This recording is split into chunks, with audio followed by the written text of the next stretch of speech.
the majority of white people in the South. Don't think that the majority of people in the South were these wealthy plantation slave owners. That is not the case.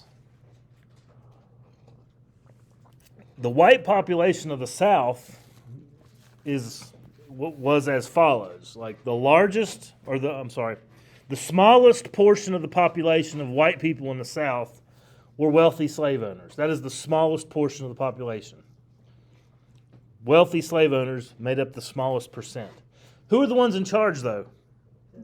Wealthy slave owners, because the South was almost like an oligarchy. And these wealthy slave owners were the ones in charge. All right? The next largest group, next population group, were less wealthy slave owners.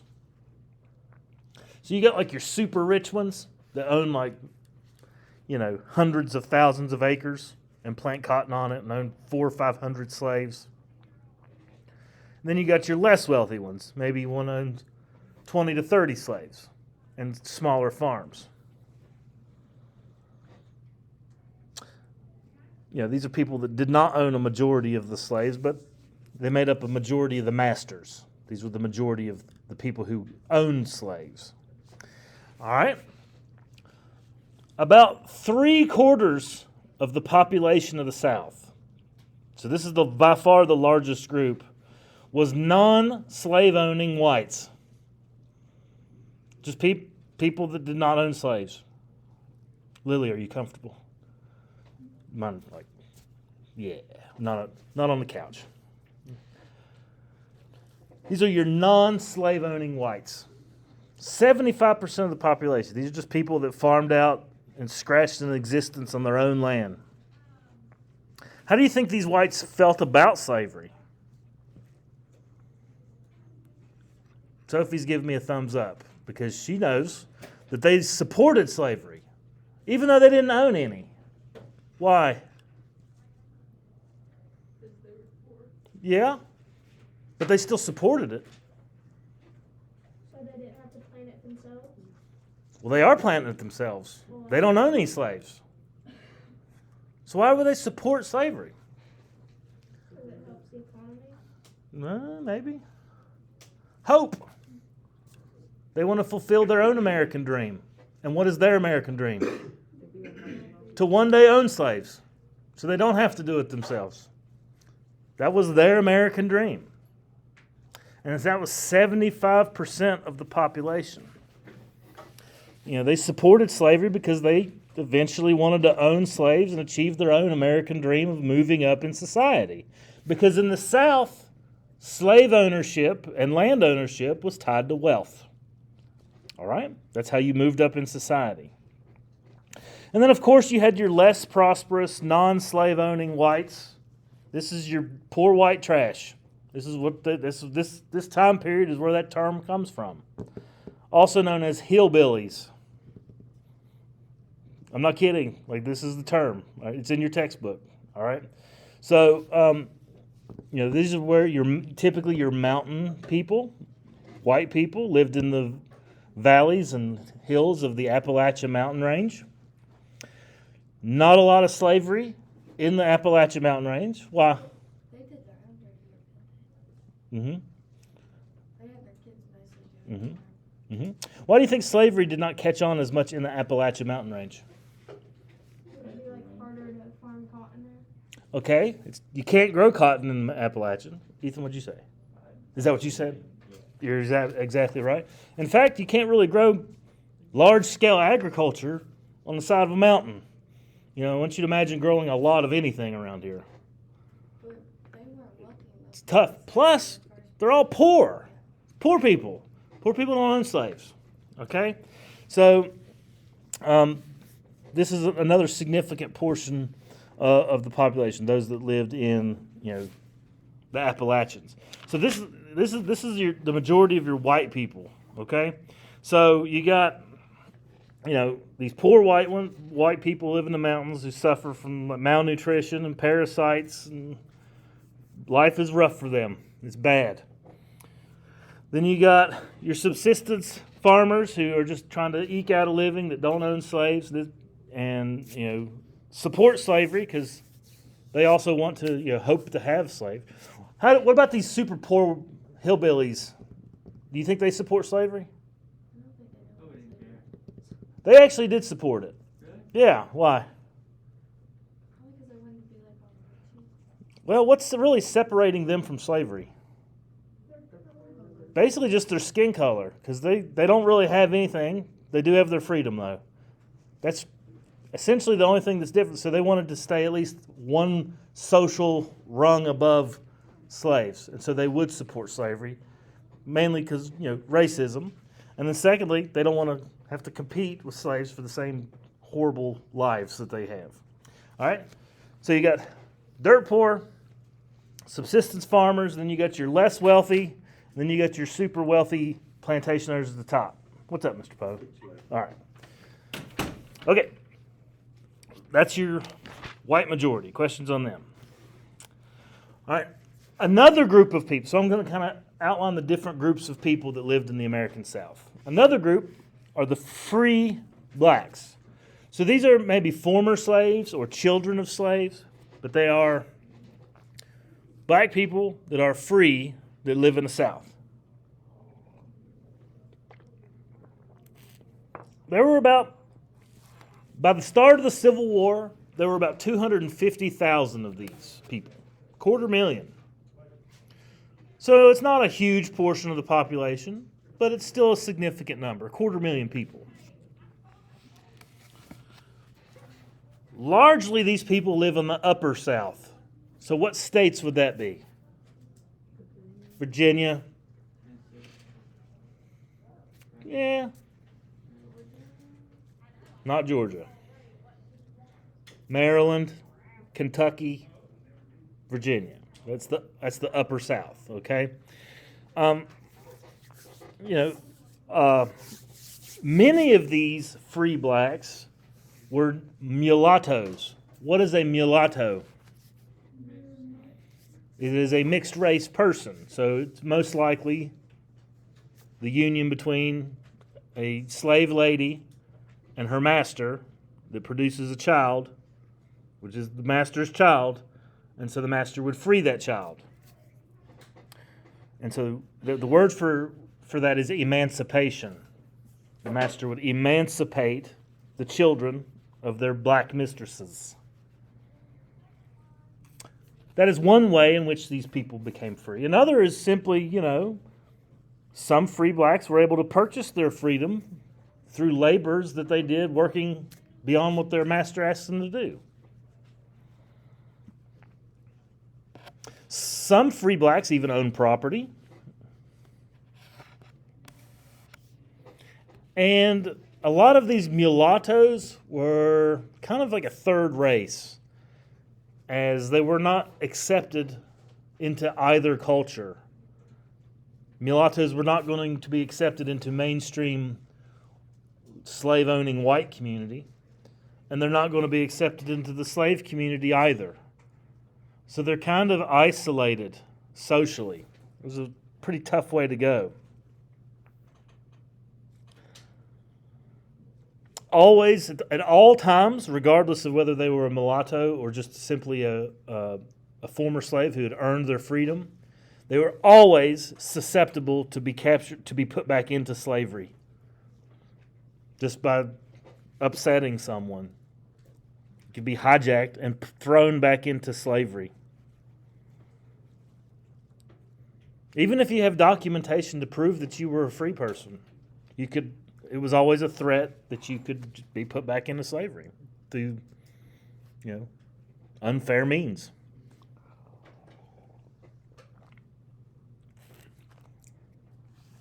Now you think, free blacks would be welcomed into the North. Like, hey, welcome to the North. We don't have slavery. But several states in the North actually had laws in the books that forbade free blacks from entering their state. Why? Racism. They didn't want them there. They just simply didn't want them there. Several states had laws that forbade the entrance of free blacks. Most of those states where there were black people living denied them the right to vote. Many states barred free blacks from attending public school. So just because, don't think of the North as this wonderful haven for all these free black people. That's not the case. It was they had hardships there as well. There just simply wasn't slavery, legal slavery that existed there. Okay? And the majority of people were fine with that. White people. What state was nicest to free black people? It's hard to pick one because they all had different laws for some had better for education, some were better for land ownership, some were better for voting. So What state let them vote? Was there a couple? I can't think of them all off the top. I'm pretty sure like Vermont, live free or die. That was their motto. So they're pretty big on freedom there. Okay. Not to mention when they get these free blacks that are living in the North, they want to work, right? Well, what kind of job are they going to get? Maybe. They're going to get a skilled labor job? Unskilled labor job. Is there competition for those jobs? Yes. Who are they competing with? How about the 4 million Irish that are coming to America every year? Needless to say, is there going to be some racial tension between Irish people and free blacks in the North? Yeah, there is. And there's several examples of that throughout American history, particularly during the Civil War, when these Irish people are getting drafted to go fight the South, and they want to see slavery continue because they hate black people. So, a lot of agitation in the future. But, there were some gifted free black people, such as Frederick Douglass. You ever heard of him? Former slave in Baltimore, Maryland. Now, he was a skilled laborer. He had skills, yet he belonged to a master, and his master would send him to the harbor in Baltimore, and Frederick Douglass would work on making ships waterproof. That's a pretty skilled position. He would take these ships and waterproof them, and then the master would earn all his wages. Like the master would get paid for the work that Frederick Douglass did. He was an urban slave. That's how urban slavery worked. Okay? So Frederick Douglass escapes, and he escapes to the North and becomes an abolitionist. What does the word abolitionist mean? Someone who wanted to free the slaves?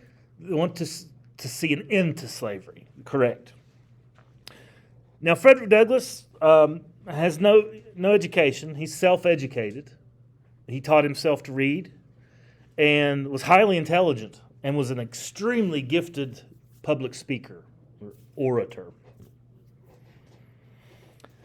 Throughout his life, several times, he was beaten up and mobbed and mugged.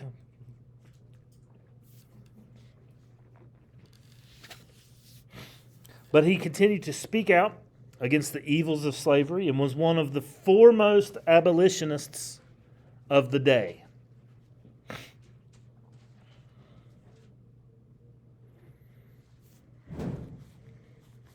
Okay?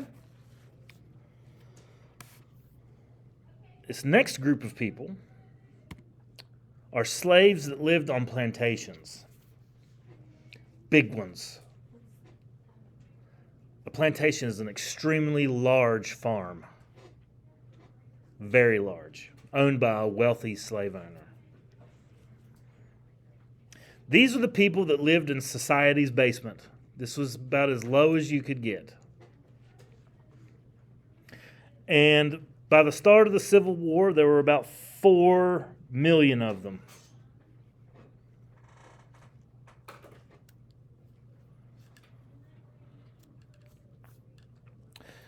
And by the start of the Civil War, the importation of slaves from Africa had largely ceased, and slavery was growing through natural reproduction, as slave owners had found ways to match up the biggest, strongest men and the biggest, strongest women and make them have children together, whether they knew each other or not, in a form of kind of eugenics. Treated like animals. Now, above all, these are humans, just the same as you or I. But in the eyes of the plantation owners, they were not. They were investments. Slaves were investments. An investment in which plantation owners had sunk about $2 billion. It is a large part of the Southern economy. In fact, slaves were the primary form of wealth in the South.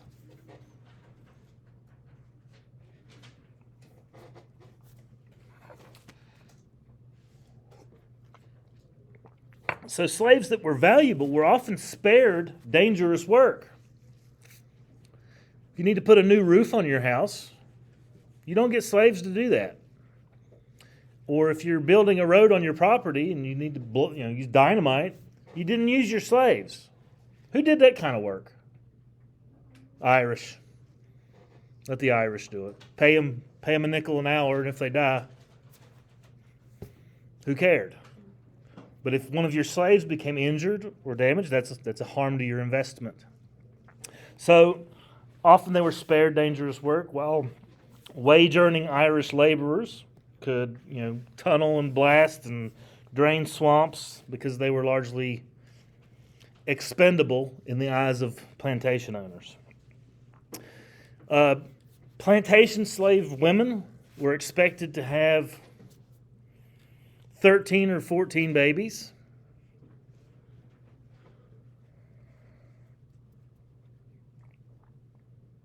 Some women were promised their freedom once they gave birth to 10.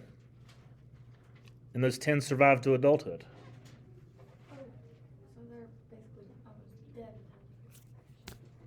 10 babies would be tough on a woman's body, I would imagine, in any era. And it was not uncommon for for white masters to frequently force their attention on their female slaves, fathering a fairly sizable portion of the mulatto population, most of which remained slaves. Very few were actually freed. And, one of the most brutal sights of slavery was the slave auction. The slave auction itself, where the open selling of human flesh under a gavel, just often right in the middle between selling horses and cattle. That was one of the most revolting aspects of slavery, as you would have slaves sold individually, but it could be a mom, a dad, and their children. Mom gets sold to one person, dad gets sold to another, children get sold to another, and they never see each other again. Children literally ripped from their mother's arms and never seen again. Couldn't even write to each other because they don't know how to write. Absolutely horrific. The splitting up of families in that matter was probably one of the greatest psychological horrors that slaves had to endure. Abolitionists spoke out ardently against this practice. One such was a lady by the name of Harriet Beecher Stowe. That was the heart of the plot of her world-famous book, Uncle Tom's Cabin. Mm-hmm.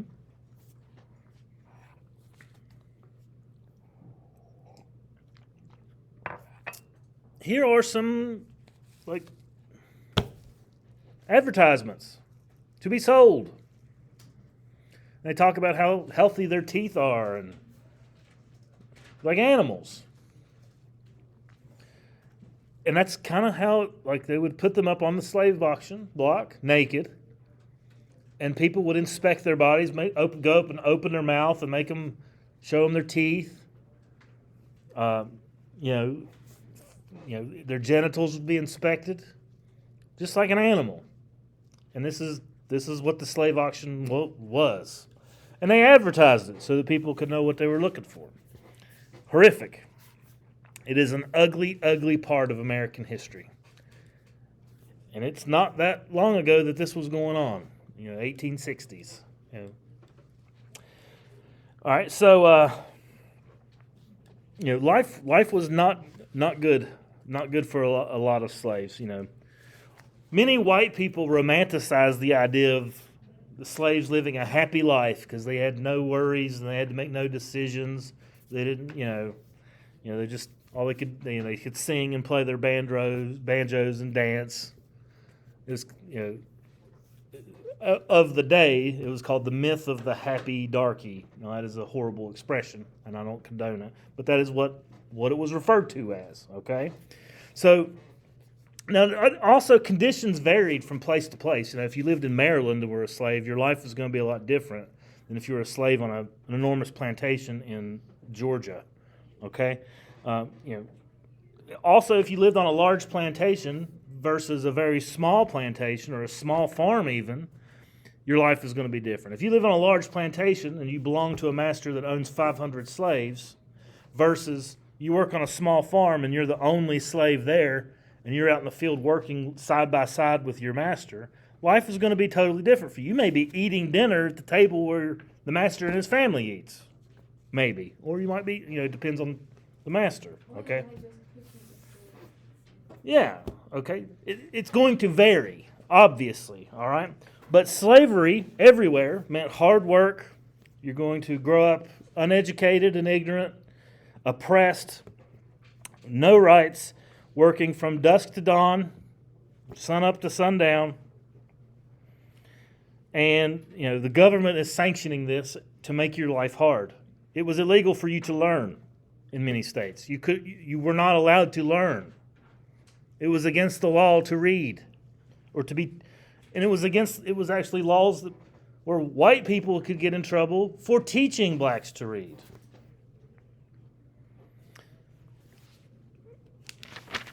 Very, very difficult lives. Very difficult. And it was intended to be that way.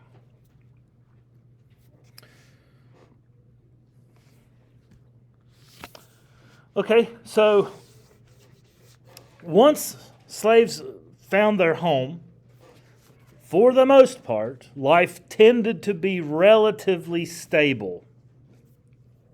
Relatively.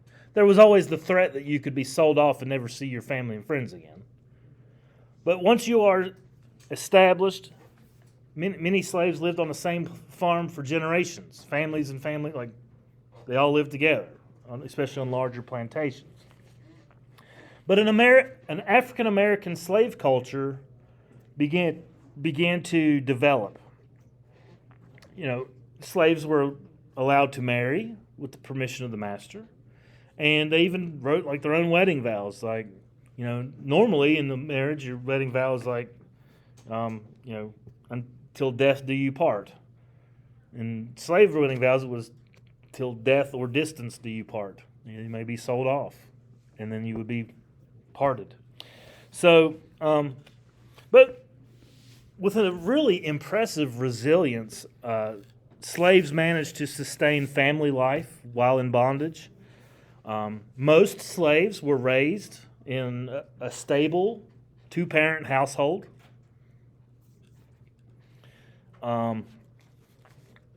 They were heavily Christianized, usually forced upon them way in the 1700s. But during the Second Great Awakening, these traveling evangelists of the Second Great Awakening would also preach to slaves as well. Everybody could come to the same church.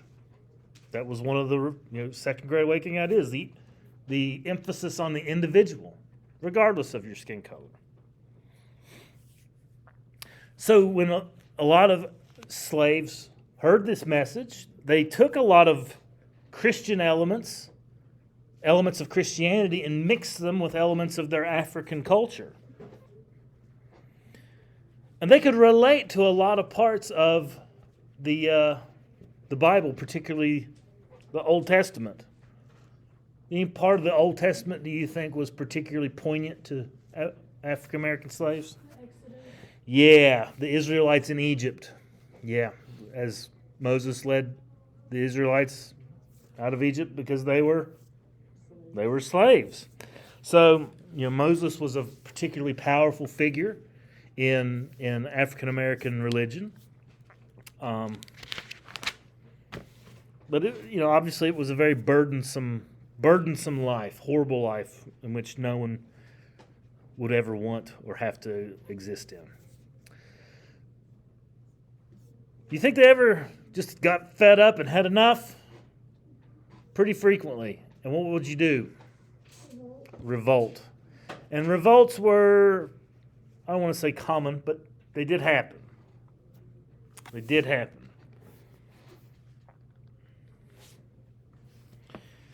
And I'll tell you about a few of them.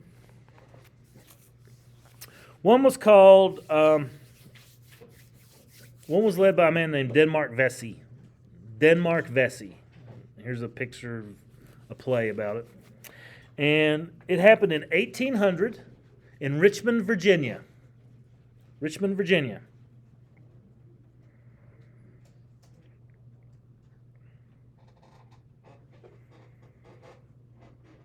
Denmark Vesey was a free black.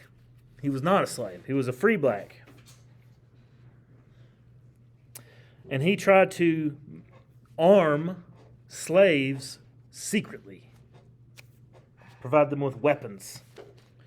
And so that at the appointed hour, he was going to have all the slaves get the weapons out that they had hidden secretly, and at the same time across Richmond, murder their masters.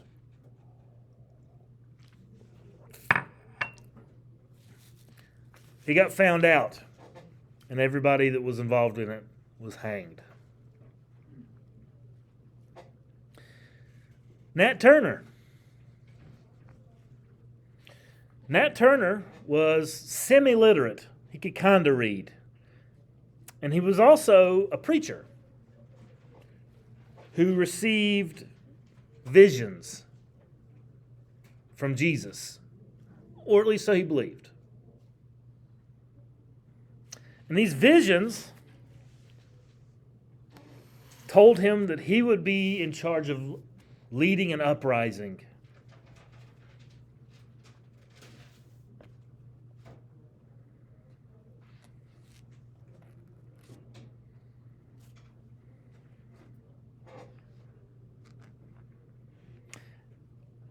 So he also, he preaches about rising up. And this uprising happens, in which about 60 Virginians are killed, mostly women and children. White people. Needless to say, the reprisals against Nat Turner and all those involved in his rebellion were swift and bloody.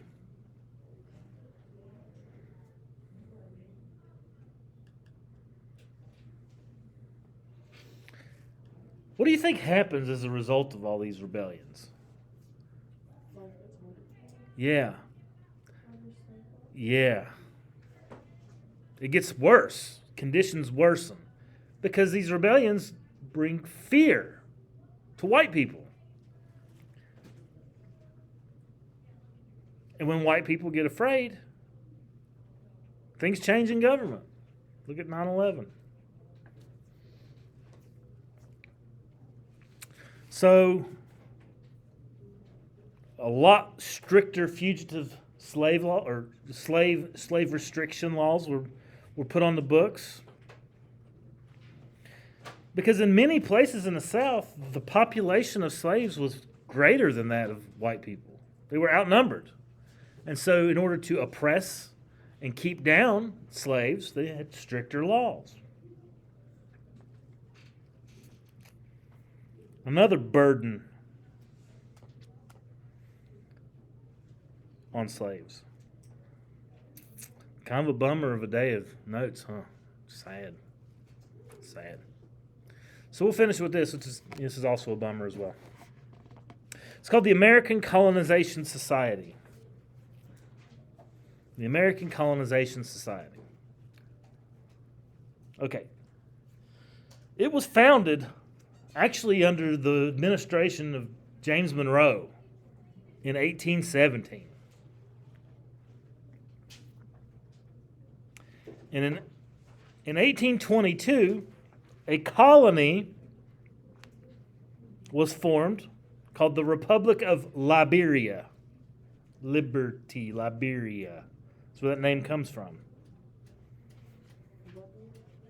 1822, during the administration of James Monroe.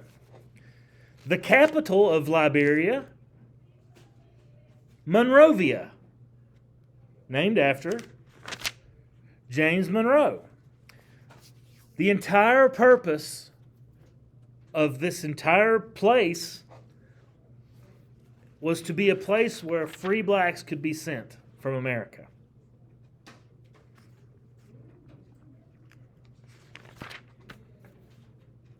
And some 15,000 freed blacks were transported there over 4 decades. Many white Americans believed that the races could not live together as one being free and as both being free. And so many white Americans wanted to see freed blacks sent to this colony. Among them was a young man named Abraham Lincoln. Yeah, Abraham Lincoln was a big colonization supporter. That's what it was referred to as, the American Colonization Society. Do you think these freed slaves wanted to go there? No. They were Americans. They were born in America, raised in America, fully Americanized. They were just slaves. They didn't want to go to a place where they didn't even speak English. They didn't know anything about West Africa other than it was full of mosquitoes and fever-stricken and not a great place to live. But that's what the American Colonization Society was. It was an organization that raised money to send free blacks to Africa. How many people did you say that? About 15,000 over 40 years. Over 40 years. And most of the people that went did not want to go. It was a strange civilization. They were Americanized. Like, hey, you guys are of British, like many of you guys are maybe British or French descent. I'm just going to send you to France. Well, you're of French descent. You'll fit right in. You don't know anything about living in France. You only speak French. You know what I'm saying? It's no different. Okay? So, and this colonization idea appealed to a lot of anti-slavery people. They said, well, it would be better to send them back as opposed to living in slavery. And that's kind of how Abraham Lincoln saw it until the time of the Civil War where he changed his mind. Okay. Questions?